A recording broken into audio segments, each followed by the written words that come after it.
The federal SBIR and STTR programs provide non-dilutive funding for startups to create innovative solutions for problems our nation and society may be facing. There are two avenues to receive those funds, through grants and through contracts. Today we'll be talking about granting agencies. We will start off with an overview of the SBIR and STTR programs. The SBIR program provides R&D funding and financing for the development of innovative solutions. There are 11 agencies that participate, and they have extramural budgets that exceed $100 million. The STTR program is a sister program to SBIR that is designed to facilitate cooperative R&D between small businesses and U.S. research institutions. Agencies that participate in this program have extramural budgets that are greater than $1 billion per year. Something to keep in mind is that the small business is always the applicant of the awardee, regardless of if they go the SBIR or STTR route. Over $4.5 billion are invested into startups every year through the SBIR and STTR programs, and there are over 7,000 new awards each year. The SBIR and STTR programs are gated, meaning you need to successfully pass phase 1 in order to be invited to submit a proposal to phase 2. Phase 0 is focused on proposal writing and finding alignment with either contracts or grants through the SBIR and STTR programs. Once you have a successful proposal submission and acceptance, you go through phase 1 efforts, which are focused on concept development or feasibility testing. Following the success of a phase 1, you are invited to submit to a phase 2 opportunity, and there's a focus on prototype development. Following a phase 2 opportunity, depending on if you're interested in contracting or granting agencies, your commercialization pathways will look a little bit different. For granting agencies, the startup and applicant, they are able to identify their own initial customers. For contracting agencies, a federal agency will typically be your customer for phase 3. It is important to note that phase 3 is not SBIR funded, and there may be limited direct funding coming from different agencies for commercialization efforts. There are eligibility requirements for the SBIR and STTR program. The applicant needs to be organized for profit and have a place of business that is in the United States. More than 50% of the business needs to be owned and controlled by one or more individuals who are citizens or permanent residents of the United States. And it needs to be considered a small business, so it cannot have more than 500 employees. Generally, SBIR and STTR agencies are not focused on purchasing equipment, commercializing technology that has already been developed, or one that has very low risk and only needs capital. Typically, phase 1 and phase 2 awards are focused on performing high risk and potentially high impact R&D for new innovations. There are nuances between agencies. There are 11 agencies that participate in SBIR and STTR. All of the agencies that you see here are SBIR agencies. The ones in gray also have an STTR program, as their extramural R&D budgets are higher than $1 billion per year. Of the agencies on the previous slide, some produce grants and some produce contracts, and then HHS produces both. The majority of HHS opportunities are grants with a few contracts per year. To generally understand the difference between grants and contracts, grants are typically used for exploratory research and very early development. They allow for more flexibility in defining the scope of work, and they allow for pivots if that exploratory research points the principal investigator in a new direction. There is more of a focus on scientific and technical merit with less emphasis on immediate commercialization. You still need to focus on commercialization for SBIR and STTR, but your phase 3 customer may be acquired a little bit later down the line. Contracts, on the other hand, they have very specific deliverables and milestones that are required and outlined by the agency. The scope of work is very aligned with agency immediate needs and requirements, and there's more of a focus on meeting specific agency objectives and solving defined problems. And this is because at the end of a contract, at the end of a phase 2 effort there, an agency is typically looking to acquire, integrate, or license technology that has been created through one of their contracts. There are nuances between agencies that participate. Here we will dive a little bit more in depth into the differences between grants and contracts, Grants are going to provide less specific topics and are a more flexible instrument designed to provide funds to support a public purpose. The principal investigator has more freedom in defining the scope of work, and the scope of work can change depending on findings. There's more flexibility in the use of funds, and it requires the best efforts in research. Again, there is the ability to pivot based on earlier findings. Questions and answers about the solicitation are generally not made public, and you can typically talk to program managers throughout the year. And for grants, the applicant defines the scope of work. Contracts, on the other hand, are highly focused topics really created by the contracting agency to meet needs that they have already identified. It is going to be a binding agreement between a buyer and a seller for goods or services.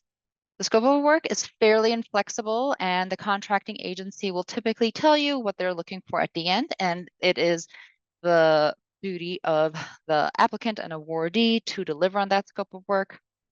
Generally, payments are based on deliverables and milestones with more fiscal requirements.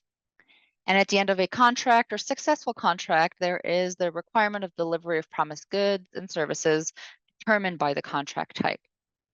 Questions and answers about the solicitation must be made public if they provide a competitive advantage, and generally, applicants can only connect with contracting agencies during a pre-solicitation period. And for contracting agencies, the government customer will be the one defining the scope of work, as you will be delivering a final product to solve needs that they have identified.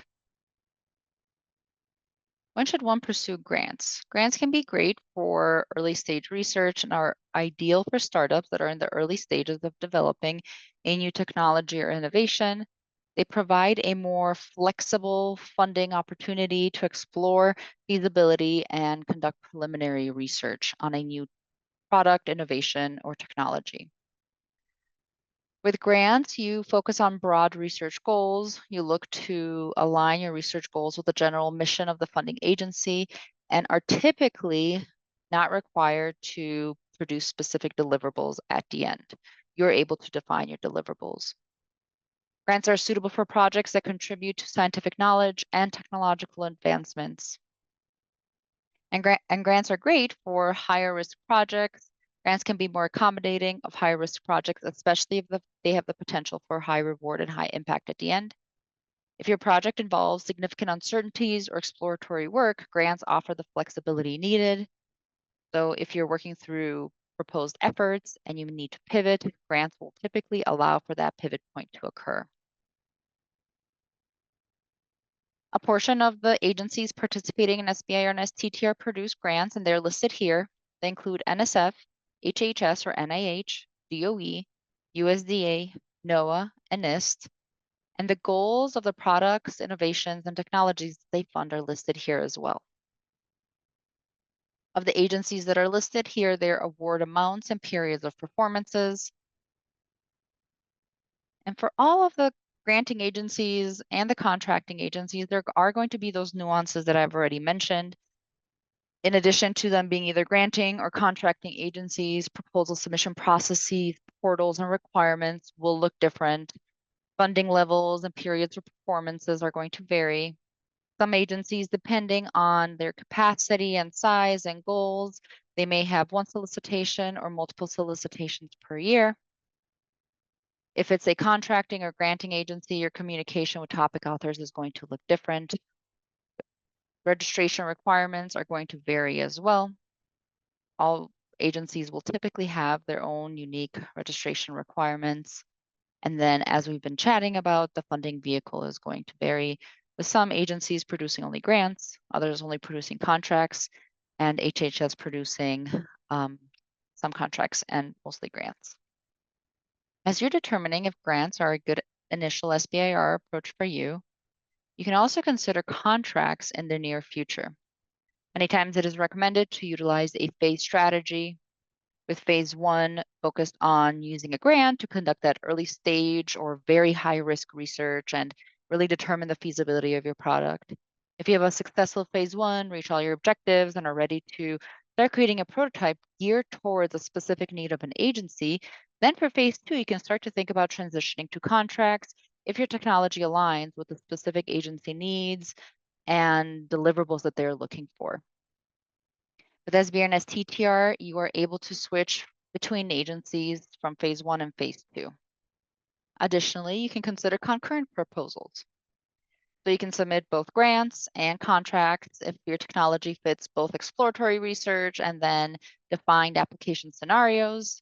The only thing you can't do is take federal money and apply it to the same scope of work more than one time. If you're able to identify multiple scopes of work that align with multiple different agencies, you can have more than one proposal going on at a single time.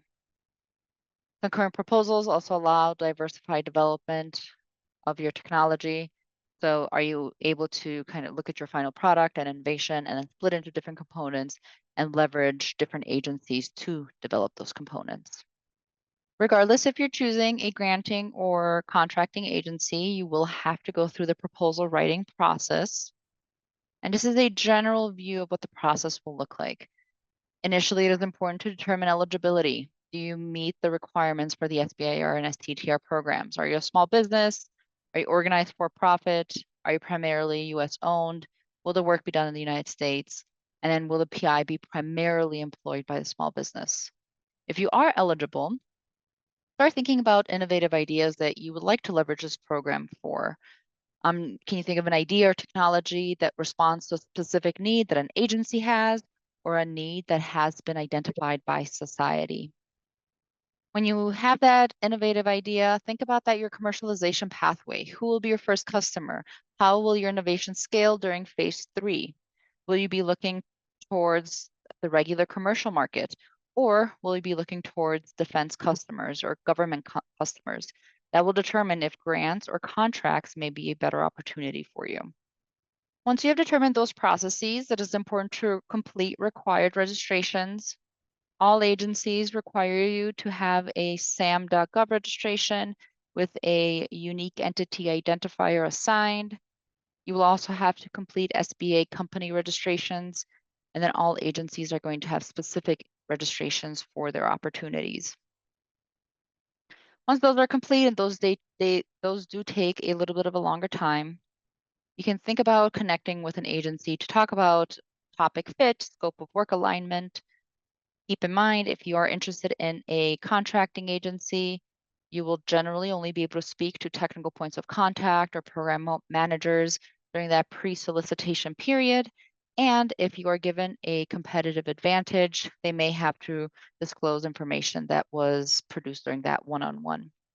For a granting agency, generally you're able to connect with program managers at any point to talk about alignment questions. Once you've determined that an agency and opportunity are aligned with your efforts, start putting together that proposal package. Proposal packages will look different and sections will be called different things depending on agencies. But generally, you're expected to complete a technical proposal. You're expected to pull together resumes of key and senior personnel. You should detail how you've access to facilities that are required, and then identify budgets and then include budget justifications. Most agencies are going to have additional documentations that are required. Once your proposal package is together and you've pulled together all the necessary pieces, review the proposal before you actually submit it. Secure third-party reviewers that can look through the proposal. So can you find folks that are not part of the writing process to look over what you've written and make sure that it makes sense to outside audiences. Once you've reviewed, make sure that you submit the proposal package at least one day before the application is due. You don't want to wait for the last minute in case a registration may not be complete or some additional information may be needed. And then you'll have to wait. Award notification can take anywhere between 3 to 6 months, depending on the agency. Some award notifications come a lot earlier, and this will really depend on if you're interested in contracting or granting opportunities. And if you have any questions about strategy of when to go from contracting to granting agencies or vice versa, please feel free to reach out to NMFAS, and we're more than happy to provide support.